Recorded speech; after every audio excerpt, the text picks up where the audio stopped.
Today we're going to learn X line. There are three types of X lines. First, rising X line. How to get a rising X line? We need to connect the high and the low, then we get a line. This line is upward, so we call it rising X line. This line has resistance and support.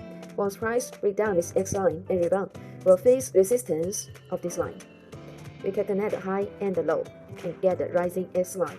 This line once price drop, face support, then go up again. This is rising X line.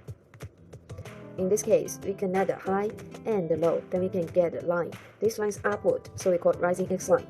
Once price drop to this line, we'll get support, then go up again. Price drop, support, drop, support. And once price want to break through this line, we'll face resistance. Here you see resistance. Break through, then drop support. If want to break through, then we'll face resistance. So this rising X line has support and resistance. Second, falling X line. How to draw a falling X line? Same, we connect the low and the high. Because this line is downward, so we call it falling X line. This line also has resistance and support. Once price break through and drop again, we'll face support, then price go up again. We connect the low and the high, we get the falling X line. This line you see, price want to break through, we'll face resistance, then go down.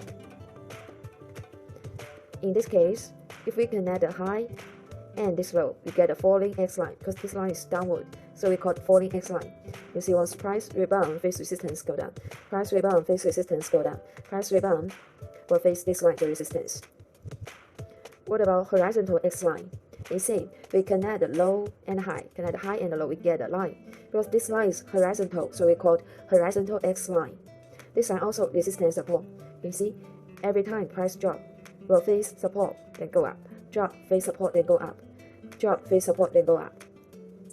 This case, we can connect the low, this low, and the high, then we get a horizontal X line. This line has resistance and support. Price break through will face resistance, but cannot break through, then price go down. Today we learned X lines. There are three types of X lines: rising X lines, falling X lines, and horizontal X lines. We connect the important low and the high. If this line is upward, then we call it rising X line. If this line is downward, then we call it falling X line. If this line is horizontal, then we call it horizontal X line.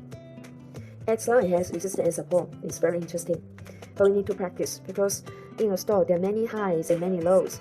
We need to find important high and important low. Then we connect. This line has resistance and support. It's very useful for us.